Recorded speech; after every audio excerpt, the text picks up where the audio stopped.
Fala galera, beleza? Estamos ao vivo, esperando a galera entrar. E hoje a gente tem um convidado muito especial aí. Então, enquanto se ele não entra, vamos trocando a ideia.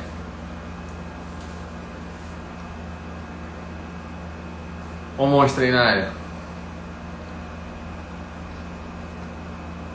Vou mandar o convite agora. Fala aí. Fala galera! E aí, meu amigo, meu aluno Vinícius Penido. Irmão, tava dando uma olhada aqui no teu Instagram antes da gente começar essa live. Tu tá de parabéns, porque tá muito bom o conteúdo, tá muito maduro, nem parece que tu tá com 16 anos ainda, irmão. Tô. 17 só ano que vem só. Alegria, irmão. Tô muito feliz aí com teus resultados, com a tua evolução. Tá gigante mesmo. Parabéns. Valeu, tamo junto. Você Conta tá pra bem? mim. Tô ótimo, graças a Deus. Conta aí pra mim um pouco o que é a semana antifrágil, irmão? Essa semana do investidor antifrágil, a semana aí do conteúdo que eu tô fazendo de 4 aulas que a gente está mostrando para a galera como é que o investidor basicamente pode se tornar antifrágil. Existem várias maneiras, só que na prática é muito mais complicado do que na teoria. Porque a gente pode ficar falando aqui horas e horas sobre ser antifrágil, só que na prática você ser um investidor antifrágil consegue se beneficiar da crise, é uma coisa que pouca gente consegue, né? Porque se todo mundo conseguisse se beneficiar da crise, ela deixaria de ser uma crise. Então, não é para qualquer um e é justamente esse o objetivo, trazer essa antifragilidade de maneira mais democrática, mostrar para as pessoas como é que funciona isso na prática. Irmão, ontem eu tive a oportunidade de ir lá na casa do Peter Jordan. Eu não sei se você conhece do canal Ei Nerd. E aí eu tava perguntando pra ele, cara, qual é o personagem aqui dos quadrinhos mais antifrágil? E aí ele falou que todos os super-heróis são antifrágeis em alguma maneira. Tu acompanha esse universo, Vini? Cara, eu não curto tanto assim. Quando eu era pequeno eu assistia mais Homem-Aranha, Batman e Superman, o tradicional mesmo. Mas pra galera que tá chegando aí, já aproveita e pega o aviãozinho aqui, gente. Vamos chamar mais pessoas para essa live aqui, tá? Importante. A gente tá apoiando esse conteúdo. Eu enxergo a antifragilidade como você se beneficiar quando tá todo mundo na M. Ou seja, tá todo mundo chorando. Ah, tá perdendo dinheiro. Aí tu tá gigante, ganhando dinheiro. E olha só, quem aprende a ganhar dinheiro na hora da crise, irmão, tem um diferencial enorme para todo mundo. Eu tô aí investindo desde 2004 na Bolsa, desde 99 que eu invisto, e eu já vi tudo passar por crise, todos os ativos. Mas aquelas pessoas que estão ricas no momento da crise, essas realmente estão emocionalmente melhores, e isso acaba se refletindo no próprio saldo da conta na corretora. Com Como é que certeza. foi passar para tu aí o Corona Crash? Cara, foi muito aprendizado. Eu já estava bem exposto, de certa forma, então eu consegui me beneficiar bastante da volatilidade. E eu acho muito importante isso, cara. Justamente por isso que eu estou trazendo para as pessoas. Porque a gente nunca vai entender a importância de estar pronto para uma crise até ela chegar. A gente sempre vai pensar, não, agora é diferente. Que é isso que todo mundo sempre fala, né? Dessa vez é diferente, o mundo está mudando, a gente está num sistema novo, sei lá o quê, e acontece a crise e sempre vai tirar os fracos do sistema. E é por isso que a gente tem que ser antifrágil. Porque senão a gente vai ficar de otário, vai perder dinheiro como a maioria, né? Tá. Irmão, eu vou botar aqui um comentário e aí tu fixa ele aí pra galera entender o que a gente tá falando, tá? Beleza. Pera aí. Isso aí. Me diz uma coisa, irmão. Tá vendo aí essa alta que tá tendo na Bolsa? Pesada? Veio aí uma sequência desde 94 mil pontos, tá 111 agora, se eu não me engano. E o que tu fala para as pessoas que estão começando agora na Bolsa? Eu falo que a pessoa primeiro tem que entender os dois lados, tá? Porque tem um lado que diz que volatilidade é risco e tem outro lado que diz que é oportunidade. Então, a gente tem que diferenciar um do outro. A pessoa que fala que volatilidade é risco, ela está se baseando por medidas estatísticas na hora de tomar decisão. E a pessoa que acha que volatilidade é oportunidade, ela entende que a volatilidade acaba diminuindo o seu risco, como o Charles Munger fala, que é, por exemplo, quando a volatilidade aumenta, em geral, claro que não é obrigatório, os ativos acabam caindo. Então você consegue oportunidades, consegue ativos bons a preços melhores do que antes. Então pode ser uma oportunidade tanto do ponto de vista de comprar ativos, quanto você se beneficiar, por exemplo, com opções, que a volatilidade, para quem não entende aí, no modelo de precificação das opções, tem uma grega chamada Vega, que por meio do Vega a volatilidade explode o preço da opção. Então você consegue se beneficiar de diversas maneiras e essas são algumas. Irmão, eu tô ligado o que tu tá falando, mas eu tô aqui sendo aquele aluno burro que não entende nada para ajudar a galera aí que está na audiência chegando agora, entendendo. O que é a volatilidade que, assim, quando tu fala, não fica tão claro para muita gente. O que é a volatilidade na Bolsa de Valores? A volatilidade é um indicador da variância da bolsa, como se fosse isso. Ela mostra pra gente o quão agitado está o mercado. Então, quando a bolsa cai, por exemplo, as pessoas começam a ficar muito mais nervosas, aí fica lá aquela questão, vendo, compro, e nesse meio termo a volatilidade aumenta, porque os negócios estão aumentando, e é como se fosse o calor. Quando tem muita gente esfregando, não fica mais quente? Isso é a volatilidade, quando tem muita gente fazendo operação no mercado. Beleza. Então, galera, esse sobe e desce frenético, assim, ele assusta as pessoas que investiram durante muito tempo na renda fixa e estavam acostumados com aquele pinga-pinga todo mês. Ah, todo mês é 1% na minha conta. Tu chegou a investir na renda fixa quando dava 1% ao mês, Vini? Não, eu não investi, meus pais investiram para mim. Cara, isso aí era uma coisa inimaginável, porque todo mundo ganhava dinheiro, entre aspas, né? Porque o pessoal não sabe calcular o que é retorno nominal e o que é retorno real, e as pessoas estavam bebendo espuma do chopp. Tu nem tem idade para beber chopp, o que eu tô falando aqui? As pessoas bebiam a espuma do chopp e achavam que estava ganhando dinheiro, ou seja, elas iam dilapidando pouco a pouco aquele patrimônio, gastando aquele rendimento que na verdade não era retorno real. Galera, vocês têm que tomar muito cuidado com isso, tá? Tem gente experiente na bolsa, ou seja, há muito tempo investindo, que não sabe a diferença de retorno nominal para retorno real. Quero aqui deixar um abraço para uns amigos meus que eu estou vendo aí comentando, o Marcelinho Paz, Felipe Ferreira, que eu tive a oportunidade de conhecer em São Paulo essa semana. Que cara do bem, que cara bom coração. Eu quero ele aqui, ó, mais perto de mim, assim como você. Ah, galera, para quem não sabe também, Vini, tu já botou pra galera aí que tá participando da Semana Antifrágil aquele episódio que a gente gravou lá de carona com o Tio Uli, Vini? Eu vou mandar pra eles o link. Vou mandar pra eles o link lá do YouTube. Galera, pede aí depois pro Vini no direct, tá? Pra quem que tu tá direcionando essa semana do investidor antifrágil, Vini? Pro cara que investe e não quer perder dinheiro. Então, acho que a grande parte das pessoas que investem, porque eu acho que é uma dor muito grande. Principalmente aqui, a gente não encontra tanto conteúdo assim, focado em quem não quer perder dinheiro.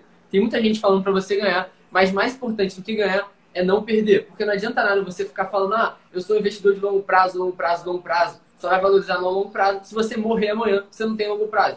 Eu costumo falar que não adianta você planejar a tua aposentadoria se no dia seguinte você morre de fome. Então você tem que ter um planejamento de curto prazo e de longo prazo também. É sobrevivência no curto prazo e crescimento no longo. Né?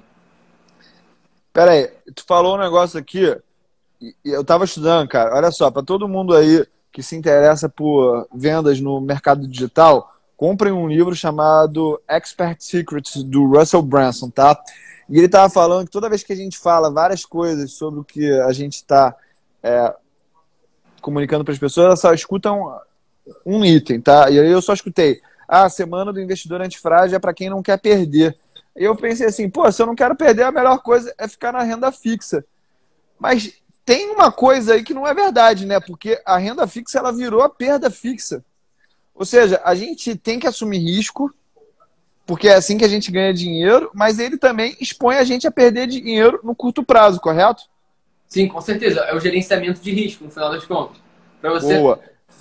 Exatamente. Você saber gerenciar teu risco para não só não perder, como também ganhar. Então, isso é muito difícil, você equilibrar isso a longo prazo. E é por isso que eu tô aqui para guiar as pessoas. Galera, olha só que interessante isso que a gente está conversando aqui. Serve para todo mundo que está sendo iniciante, tá? Eu vou falar aqui do que o Capital Pessoal falou desse CDB aí, porque é outra coisa importante do marketing para vocês entenderem. Mas é o sim, gente, quando a gente fala de perder dinheiro na bolsa, tem dois tipos de perdas, tá? Tem aquela perda de que comprei hoje, amanhã caiu, mas segunda-feira, sei lá, terça-feira subiu. Ou seja, foi através da volatilidade, daquele sobe e desce, que eu perdi dinheiro. Mas existem empresas que geraram perda permanente de capital. Por exemplo, IRB. Então, existem dois tipos de perdas. Tem a perda temporária e tem... A gente está conversando aqui, para deixar claro para as pessoas, a gente aceita sobe e desce nas ações no curto prazo. O que a gente não quer perder dinheiro é perda permanente, ou seja, comprar empresas ruins ou empresas muito caras que não vão gerar valor para a nossa carteira. Tá correto, Vini? Com certeza. É justamente aquela questão de você sobreviver no curto prazo e crescimento no longo prazo. Porque se você está definindo a sua sobrevivência numa empresa, como você já falou, da perda permanente de capital, você não consegue levar esse capital para o longo prazo. E é uma grande falácia aí que eu acho que a gente vê muita gente falando, é que você tem que focar no longo prazo. É óbvio que você tem que focar no longo prazo, mas ao mesmo tempo o curto prazo é muito importante. Então você não tem como... Não significa que ao você priorizar um, você está excluindo o outro. Eu acho que a junção dos dois é o essencial, né? Olha que coisa importante que ele está falando. Cara, às vezes eu até esqueço que tu tem 16 anos, tu tem a maturidade. Eu me vejo muito em você, irmão, de verdade. Olha só o que tu falou aí. Gente, entende uma coisa da bolsa. É a assimetria que vai fazer a gente ganhar dinheiro, tá? É a assimetria. Então a gente tem que estar exposto aos retornos. E o importante na hora de investir, eu acho que a gente está com as crenças alinhadas com o método que a gente está trabalhando. Correto isso? Fala mais aí. Não, é o método. Quando você define o teu método, é o caminho que você vai seguir. Não adianta você falar que você é investidor de longo prazo e no dia seguinte você vê um ganho, quer realizar uma perda e já quer vender. É um método que você vai ter que seguir até o final. O pessoal falou, hoje tinha CDB de 11%, que eu vou explicar para a galera que não entende muito o que significa isso. Provavelmente vocês receberam, quem participa de grupo do WhatsApp, banco tal está oferecendo 11% do CDB, mas no máximo 220 mil reais. O que é isso, gente? É uma estratégia de marketing que alguns bancos pequenos usaram, porque a principal dificuldade que a gente tem na hora que a gente vai fazer uma venda é fazer a primeira venda. Porque as pessoas não gostam de iniciar o relacionamento. É aquela história. A partir do momento que tu deu o primeiro beijo, aquilo que a gente sabe que todo mundo quer fazer, é mais fácil. E aí, o banco, ele bota essa taxa super atraente, mas ele põe um limite lá. Ó, só vamos fechar 220 mil por cliente. Porque o que o banco ele ganha em troca disso? Ele inicia um relacionamento porque ele pretende te vender outros produtos no futuro. Pega isso. E quando ele tem o passivo dele bem fracionado, ele não está correndo o risco de ficar com muito dinheiro de um cliente só e esse cliente tirar e trazer lá um risco para ele de continuar alimentando a captação dele, como muito bem o Felipe falou. Então, toma cuidado, tá? Lembrando, esses bancos eles estão oferecendo esses valores menores que 250 mil também, porque eles estão sendo protegidos pelo FGC. Para quem não sabe, o FGC é o Fundo Garantidor de Crédito. O Fundo Garantidor de Crédito, ele protege até 250 mil reais por CPF, por instituição. Só que uma coisa que a gente tem que deixar claro é que o FGC, gente, não é do governo. O FGC é uma entidade privada entre os próprios bancos que serve como um seguro. Beleza? Beleza? Então, só para explicar aquilo ali, porque tem muita gente achando, é muito bom para ser verdade, é muito ruim, porque esse banco deve estar falindo, só para a gente deixar claro aqui, pelo menos o que eu vi. Tu investe em renda fixa, Vini? Cara, eu acho que não chega a ser um investimento, é mais uma reserva, que é o caixa da minha carteira. Uma parte tem renda fixa, outra parte tá no caixa mesmo, líquido, saldo, porque aquele investimento ali, eu considero um investimento, deixar ele parado, que até o Taleb fala muito isso no Antifrágil, que a redundância é um investimento. Porque você deixar o teu dinheiro parado ali é uma maneira de você tanto se sentir seguro financeiramente quanto psicologicamente. Aí chega uma oportunidade ou você... Enfim, você quer ver aquele dinheiro ali, aquela gordurinha. Então acho que essa é a melhor maneira de você se proteger psicologicamente, principalmente. Eu acho que vale mais do que financeiramente esse dinheiro aí.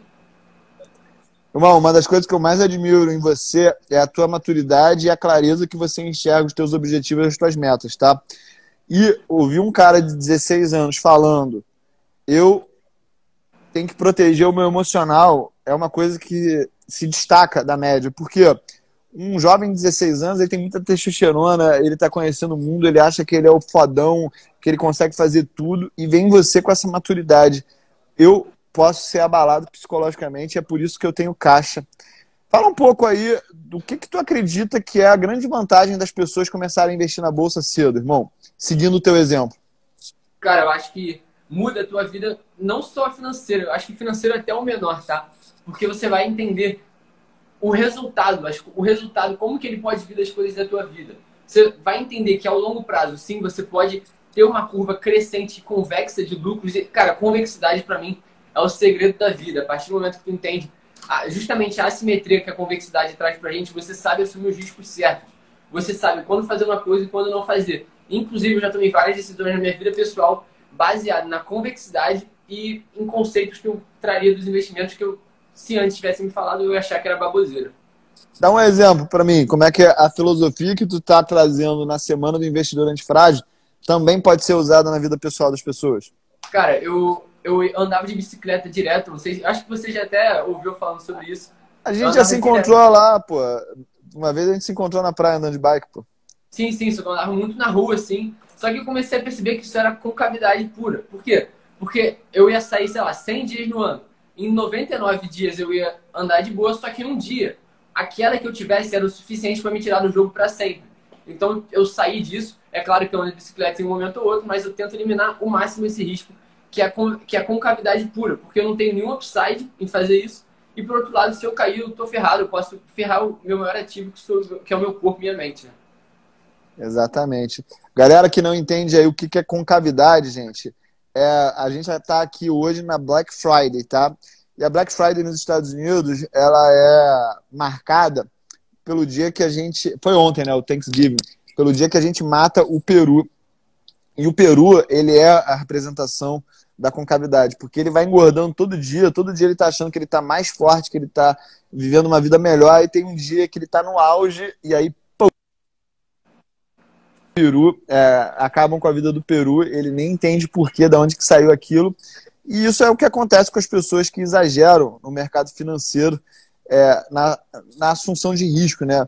E eu acho que é bom para a gente voltar aqui nesse assunto, Vini, porque tem muita gente que está vendo a Bolsa subir, subiu aí muito rápido, em 2, 3 semanas, do patamar de 95 mil pontos para 111 mil pontos, e aí a pessoa fica com aquela sensação de que perdeu o bonde, que o navio partiu sem ela e ela quer entrar de qualquer jeito.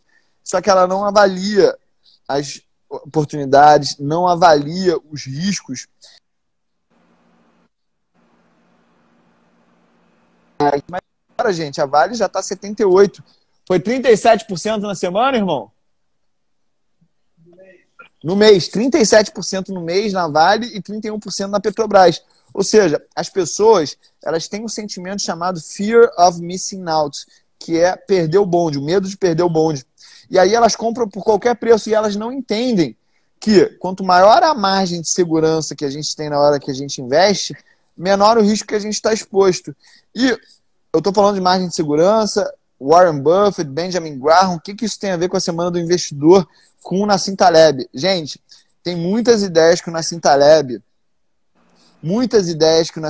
fez e apresentou no livro Antifrágil, que elas estão totalmente alinhadas aí com o que o Benjamin Graham e o Warren Buffett eles pregam nos seus, na sua filosofia de investimentos, que é sempre ter a assimetria, a convexidade, que é uma pequena chance, pequeno risco de perda, mas um grande potencial de ganho. As ações para todo mundo. Porque quando a gente compra uma ação, gente, o máximo que a gente pode perder é o dinheiro que a gente colocou. E a gente pode ganhar ilimitado. Eu vou trazer aqui um exemplo que é gritante, eu acho que ele não vai se repetir tão cedo, tá? Que é a Magazine Luiza. Ela multiplicou mais de 570 vezes da sua mínima. Ou seja, quem botou R$1.000 está com 570 mil reais agora. Olha que incrível. Me fala uma coisa, Vini. Qual que é o maior caso de investimento da tua história recente? Em termos de rentabilidade, que você diz? De aprendizado, de rentabilidade, do que tu quiser falar. Cara, eu acho que de aprendizado a gente pode trazer o que você falou aí da questão de não pegar o bonde andando, que é uma coisa que aconteceu na mesma situação, mas é um pouco diferente. Quando o cara que surfou essa onda pensa que ele sabe realmente o mercado e que ele chega à prepotência. Sobe aquele sentimento de que só porque ele ganhou dinheiro, ele sabe mais do que os outros. Isso fala, inclusive, no livro Iludidos pela Casa, do Taleb também, que é justamente quando você ganha dinheiro com certa operação e você acha que você é capaz de mais por aquilo. Então, você está aferindo que você é capaz só porque deu certo antes. Eu acho que isso é um grande problema. E para mim, eu não precisei perder dinheiro para isso, mas eu percebi que eu estava pensando que eu era bom demais, quando na realidade era não pura sorte, mas tem uma mistura da sorte aí no meio. E em termos de rentabilidade foi entender a convexidade mesmo. Por exemplo, antes das eleições, eu consegui fazer 2 operações que me deixaram convexos. E uma semana antes eu ganhei dinheiro com uma trava de baixo, fiz 100% nela. Na semana seguinte eu fiz 100% com uma trava de alta, porque uma semana antes caiu, na semana seguinte subiu. Então acho que a convexidade de você estar exposto para os dois lados é absurda. E viver isso na prática é sensacional, né? Irmão, mais uma vez, eu vou ser o aluno burro aqui. Burro não existe aluno burro. Burro é quem não pergunta. Eu tô perguntando, então eu tô curioso. Explica para mim o que é a trava de alta e a trava de baixa, porque tem muita gente aqui que eu acho que talvez não esteja familiarizado com esse tipo de expressão. Cara, basicamente é uma operação com opções que você, como o nome já diz, é uma trava de alta. Você está apostando uma alta, mas você está travado. Você não quer que o ativo exploda. Você entende até qual região ele pode ir. Aí você pode usar indicadores mais técnicos, que a gente não vai entrar agora. E o que você faz? Você vende uma call nesse nível aqui de dentro do dinheiro e você compra uma mais dentro do dinheiro ainda. Porque daí, ó, você vai formar uma trava. E aqui no meio tem uma linha, que é a diferença entre as duas, e você fica com a sua performance travada aqui. E a de baixa é justamente o oposto. Você está apostando na baixa com uma limitação ali, né? Perfeito. E quais são as vantagens da trava em relação a, por exemplo, Vini, quem só está comprado na opção, ou na call, ou na put? Quem não souber o que é call e put, escreve aí nos comentários que a gente explica, tá? Não tem problema não, gente. É porque a gente também não quer aqui perder muito tempo com coisas que talvez vocês saibam. Então, olha só, quem não sabe, explica, pergunta aqui, não sei o que é call, não sei o que é put, que a gente explica. Mas fala aí, qual é a vantagem de ter uma trava em relação a comprar a opção a seca, Vini? Eu acho que isso é importante até para a galera saber que um fator que é muito importante para você não ser mais um sardinha, como o Baster fala em opções, para você não ficar perdendo dinheiro, sendo refém no mercado, é entender os custos das operações. Então, se você chega lá e compra uma opção só, você vai estar com um custo muito maior do que se você fizer uma trava. Na trava, você está se livrando de uma mudança grande na volatilidade. Mas a gente vai explicar agora como é que funciona a dinâmica de call e put, já que vocês não entenderam, não dominam esse conceito aí. Galera, eu só vou mostrar aqui qual o gráfico de retorno de uma trava de alta, que é o seguinte, ó. Está vendo aqui esse gráfico aqui que eu montei agora, aqui na minha casa.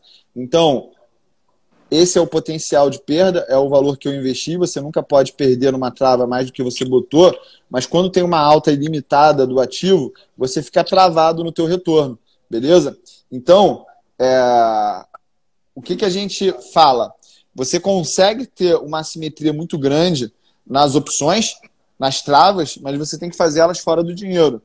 A gente está falando aqui várias coisas, Vini, que talvez o pessoal não esteja acostumado, várias coisas que são novas para as pessoas, mas eu já vou avisar aqui para eles, Vini, que quando a gente se sente incomodado, que a gente está boiando no assunto, estão falando grego, significa que a gente está tirando as pessoas da zona de conforto delas, né? E eu acho que é muito importante que a gente se sinta confortável em estar desconfortável.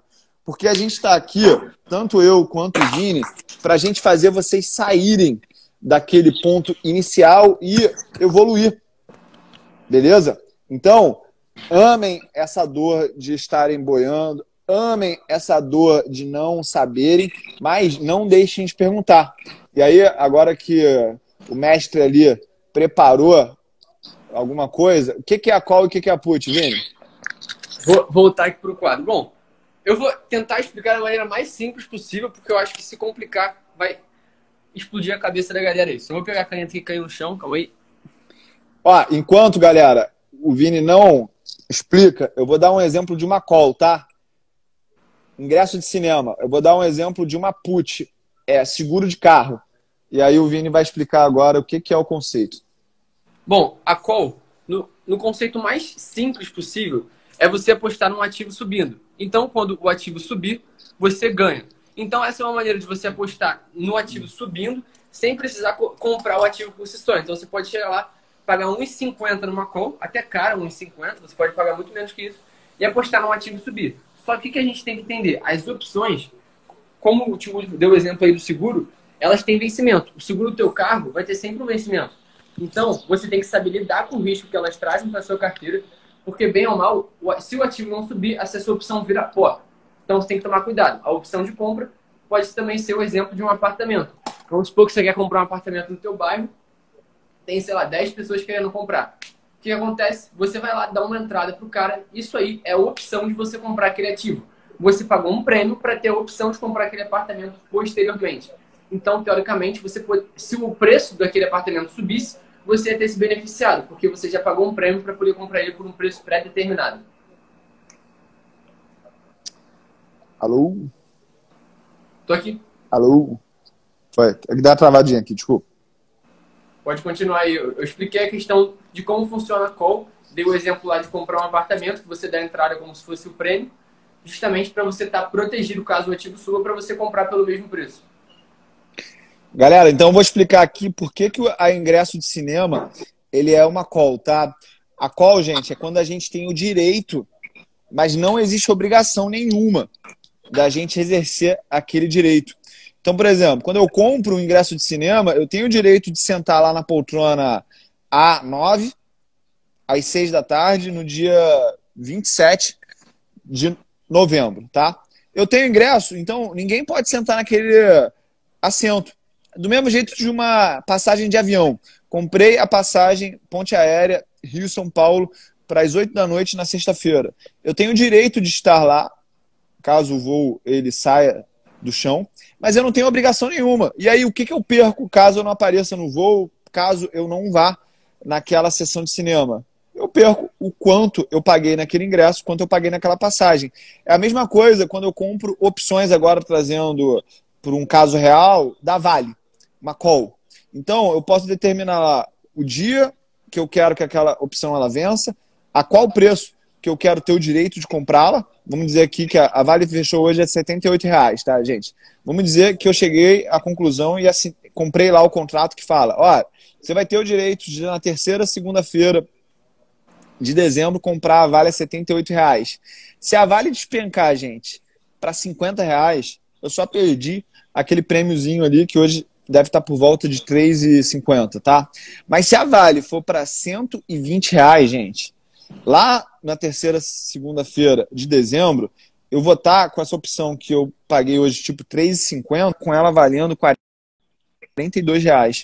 E é esse que é o efeito multiplicador quando eu compro e eu torço para o ativo subir. Eu ganho quando a bolsa sobe, tá? E a put, qual é a diferença da put, Vini? Fala pra galera aí. A put serve justamente quando você quer proteger sua carteira teoricamente. Porque vamos dizer que você, sei lá, você está fazendo um estudo sobre o mercado. É claro que não é simples assim, ninguém consegue fazer isso, senão essa pessoa já estava bilionária, ela não estava aqui conversando na live. Enfim, se você pensa que o mercado vai cair, você vai lá e faz a compra de algumas puts para se proteger dessa queda e valorizar a sua carteira. Então tem vários métodos que você pode usar de comprar puts justamente para proteger a sua carteira de grandes quedas. Aí, por exemplo, vamos dizer que você pensa que você quer comprar Petrobras, mas você acha que ela pode cair. Então, comprando uma put, teoricamente, você estaria um pouco mais protegido disso. E a grande vantagem das calls e das puts, foi o que eu estava pegando, por isso que eu caí da live aí, é a convexidade, que é esse gráfico daqui, onde você tem suas perdas totalmente limitadas e os seus ganhos ilimitados. Por quê? Numa call, quando você compra, o máximo que você pode ganhar é infinito, porque o ativo pode subir até o infinito. E a put é um pouquinho menos que infinito, porque o ativo não cai para sempre, mas você pode ganhar muito dinheiro convexamente. E a sua perda vai ser sempre o prêmio que você pagou. E é isso o conceito central das opções. Tá, deixa eu só corrigir um negócio que tu falou ali, Vini. Essa pessoa ela estaria muito rica e não estaria nessa live. Ela tá sim, porque essa semana eu ganhei mais de R$ 1 milhão só com a opção da Vale, tá? Então eu tô aqui conversando contigo e eu sou a prova de que funciona. Só que você não vai acertar todas. Uma coisa que eu tenho que concordar contigo e esclarecer para as pessoas. Mas vocês estão vendo, gente, o efeito multiplicador das opções? Se você for lá nos meus stories hoje, você vai ver uma opção que ela, há pouco tempo atrás, ela estava valendo 50 centavos. Hoje ela está R$ 6,10. Ou seja, multiplicou, se eu sou bom de conta, 12 vezes.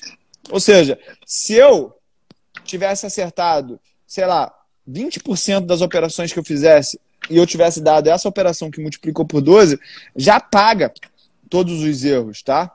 Então, é importante você entender essa grande vantagem das opções. As opções, elas têm um efeito multiplicador enorme. Beleza? O Taleb fala muito no antifrágil, que é justamente o cara que está convexo, ele não precisa acertar sempre. É só um acerto para cuidar de todos os erros. E é essa simetria que a gente está buscando. E com certeza, se você tem o conhecimento, você pode compartilhar sim. Acho que acabei me confundindo naquela hora. Outra coisa que a gente tem que falar aqui que é importante, tá, galera? Quando a gente vai comprar uma opção, a gente tem que saber se a gente tem que comprar in the money, at the money e out of the money, fora do dinheiro, tá? Esses conceitos são importantes porque quanto mais fora do dinheiro a gente compra as opções, maior é o efeito multiplicador quando isso dá certo, tá? Eu vou dar um exemplo aqui numérico, mas é só para ilustrar o potencial disso. Quando a Vale começou nessa sequência de alta aí, gente, que saiu de 60 para 78 reais, uma opção da Vale a 66 reais, ou seja, a Vale tinha que andar 10% para ela ficar no dinheiro, devia estar valendo, sei lá, 10 centavos. Isso aí multiplicou, sinceramente, por mais 50 vezes. Mas são raros esses momentos e é por isso que a gente tem que estar alinhado emocionalmente, a gente tem que estar preparado psicologicamente para lidar com todas as vezes que não der certo. Porque é só se a gente entrar em todas as operações com regularidade através de um método, como o Vini falou anteriormente, que a gente vai estar exposto na hora que acontecer, só que a gente não sabe quando vai acontecer. Quem falar que sabe quando vai acontecer, essa pessoa ela é ingênua, porque ela acredita que ela tem um poder previsório que não existe, ou ela é mentirosa, tá? E eu acredito que 99% das pessoas são ingênuas no final das contas, Vini. Elas acreditam no poder de fazer previsões. E como o Taleb fala mesmo, elas acabam iludidas pelo acaso, né? Não, com certeza. O Ray Dalio também fala muito disso, quem está tentando prever o futuro com bola de cristal está fadado com backup de vidro. Acho que essa questão mesmo, você entender que você não vai prever o futuro e tem várias maneiras de você estar protegido para qualquer situação. E a única maneira de você estar convexo é ter um método claro que vai dizer para você, pô, eu tenho que ter opção na minha carteira? Se teu método diz que não, cara, nem brinca com isso, não vai se meter numa dessa. Deixa lá teu caixa, bota o quê? Um IVVB11, um BOVA11, faz a sua carteira de acordo com o seu método. O que a gente está falando aqui, a gente não está sendo um caga-regra, a gente está te dando várias opções justamente para você tomar a sua decisão a partir disso. Mas, como a gente já falou, a opção tem um poder multiplicativo grande e a assimetria, como a gente já conversou, que é justamente a convexidade. Né? Perfeito. Foi bom esse teu posicionamento aí, que a gente não está querendo cagar regra nenhuma, a gente só quer proteger você de perdas que possam te tirar do jogo, tá, gente? Então, quanto mais investidores sobrevivem ao mercado no longo prazo, maior a probabilidade dele ter sucesso. Eu vou responder aqui a pergunta do André FBQ. Quais são as principais fontes de informação para tomada de decisão para calls e put? Andrezinho, eu gosto de operar as opções através da análise técnica, tá? Muita gente acaba confundindo, achando que o Tio Willy só trata de análise fundamentalista. Não, eu sei ganhar muito dinheiro com análise técnica. É outra mentalidade, são outras ferramentas. E outra coisa que eu olho muito também é a volatilidade, tá, André? A volatilidade, quando ela está alta, ela mostra que algumas operações são mais vantajosas do que outras. Então é por isso que é importante você ter esse ferramental aí em dia, entender bem isso e não dar mole, tá? Porque às vezes quando você compra uma opção com a volatilidade muito alta, ela acaba ficando muito cara e a probabilidade de você perder dinheiro aumenta. Sim, exatamente. Eu acho que essa questão é muito importante. E agora, mudando um pouco o cenário aí do nosso assunto, queria passar para o valuation e também a relação disso com a taxa de juros, tá? Porque a gente está num cenário global que, obviamente, a gente não consegue prever o que vai acontecer no futuro, mas a gente vê as taxas de juros nas mínimas históricas. Então, eu queria que você falasse um pouco mais sobre essa questão da taxa de juros e como você acha que isso pode influenciar no mercado, nas opções, ou o que quer que seja. Porque, no fundo, a gente entende que a Selic está na mínima histórica. E eu, particularmente, pelo meu conhecimento de macroeconomia, mesmo que não seja com muitos anos de experiência, não acho que seja sustentável por muito tempo, principalmente para o real se manter com essa taxa de juros tão próxima da dos Estados Unidos. Perfeito. Olha só, gente, vamos só, então, deixar aqui dentro do que a gente está falando, qual que é a importância da taxa de juros para o valuation, tá? Quando você tem o teu dinheiro, vamos dizer que você tem a nota de R$ 10 aí no teu bolso, tá? Quando o Vini nasceu, gente, 16 anos atrás, 2004 ou 2003 que tu é, Vini? 4. 2004, né? R$ 10 comprava uma quantidade de Coca-Colas. Hoje em dia, esses R$ 10, eles não compram a mesma quantidade de Coca-Colas, ou seja, teve inflação.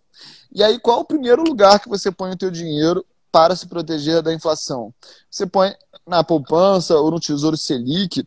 Isso antigamente rendia muito. Vamos falar aqui do Tesouro Selic, porque a gente não está falando de poupança, não.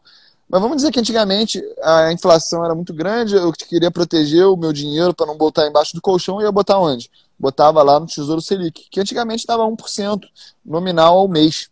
Só que isso não existe mais.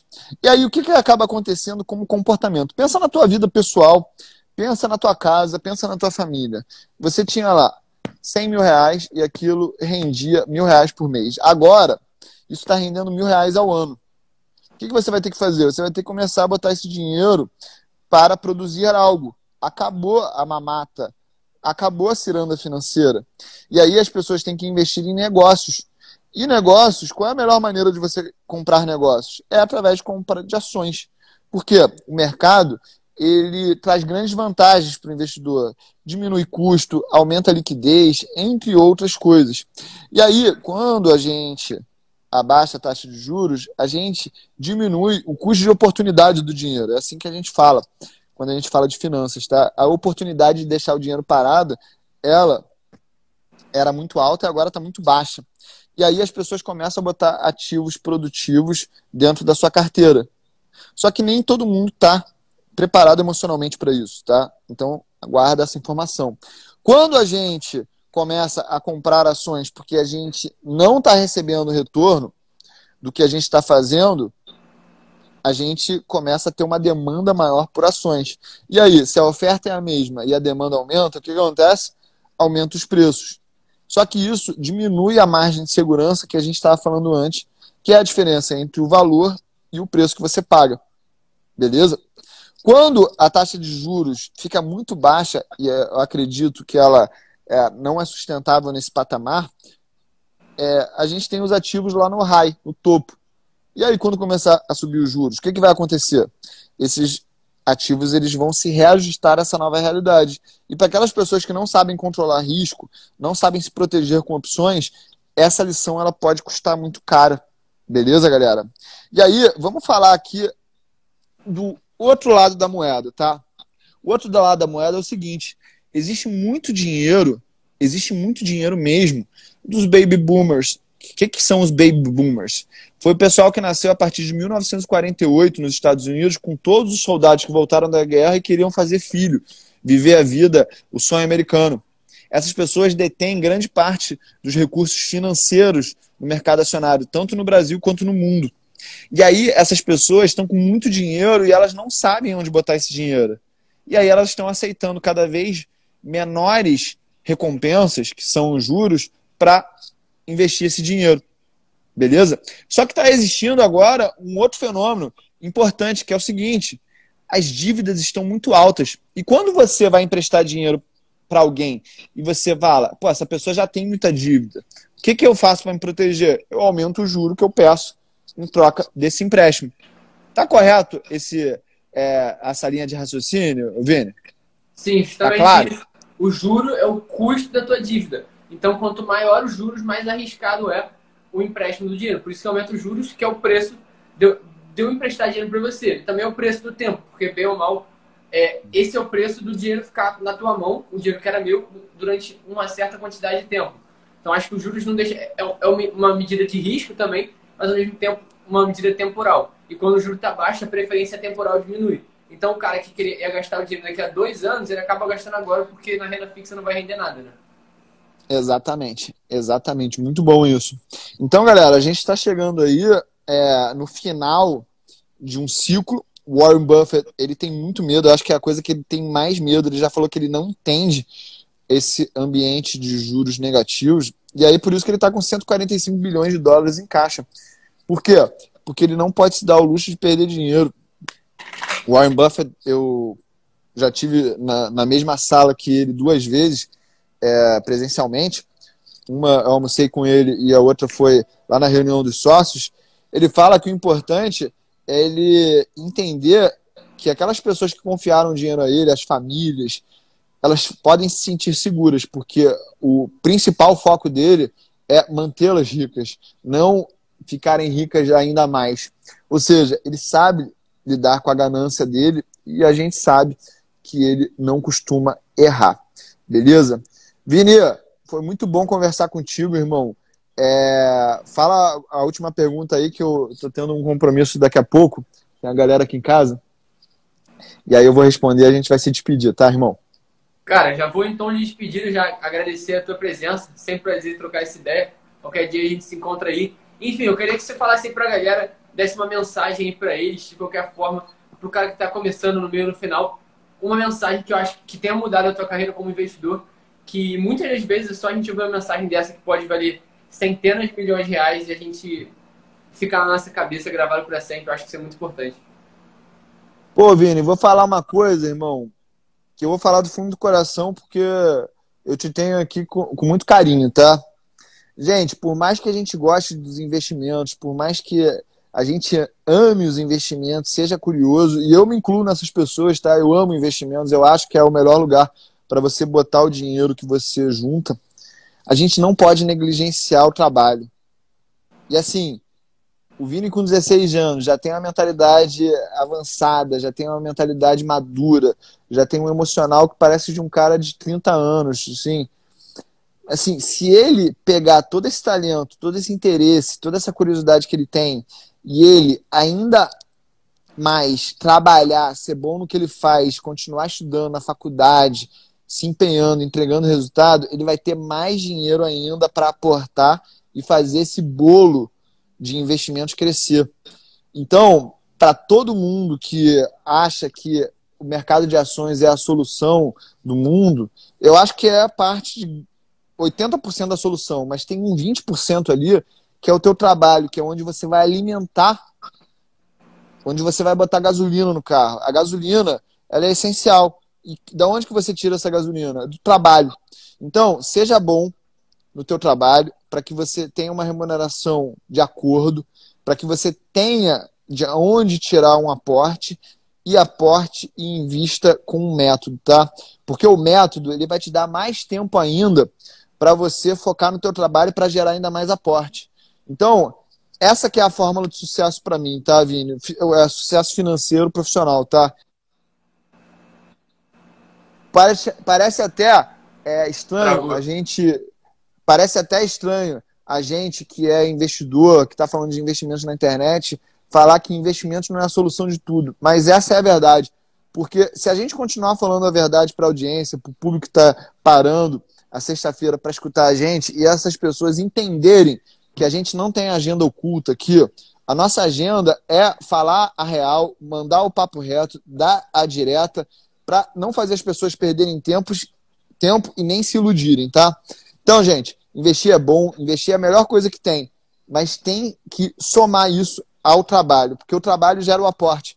E é aporte, mais tempo, mais taxa de retorno que vai te deixar rico no longo prazo, tá? Pô, é sensacional, não tem nem o que adicionar isso, só agradecer. E é exatamente isso, eu acho que às vezes a gente tenta se sentir um pouco superior aos outros, como eu falei, vendo o mercado subindo, quando na realidade é o feijão com arroz que funciona, que pouca gente consegue fazer no final das contas, que é fazer dinheiro, investir esse dinheiro e fazer esse ciclo infinitamente, que eu acho que, por mais que eu seja novo, eu sinto grato demais por ter aprendido isso com os meus mentores, e você é um deles. Muito obrigado aí pela participação. Tamo junto, Tamo pessoal. junto, irmão. Fica com Deus. Um abraço. Fica com Deus. Valeu. Valeu. Galera, muito obrigado aí por todo mundo que assistiu. E lembrando que amanhã, às 10 horas da manhã, eu vou estar soltando a aula de número 3 da Semana do Investidor Antifrágil. Vai ser um aulão sobre investimentos e lá a gente vai falar tudo o que você precisa saber. Se alguém tiver aí alguma pergunta, pode mandar, mas de qualquer forma, não deixe de se inscrever aqui no link da minha biografia para a Semana do Investidor Antifrágil, entrar no nosso grupo do WhatsApp, que lá a gente vai mandar conteúdos exclusivos, tá? Lembrando também que a gente vai estar passando conteúdo de altíssimo nível, tá? Tamo junto, galera. É só o começo. Um abraço aí pro Gianluca, pro André, pro Marcos, pro Sérgio, para a Esther, Diogo, Christian e assim sucessivamente.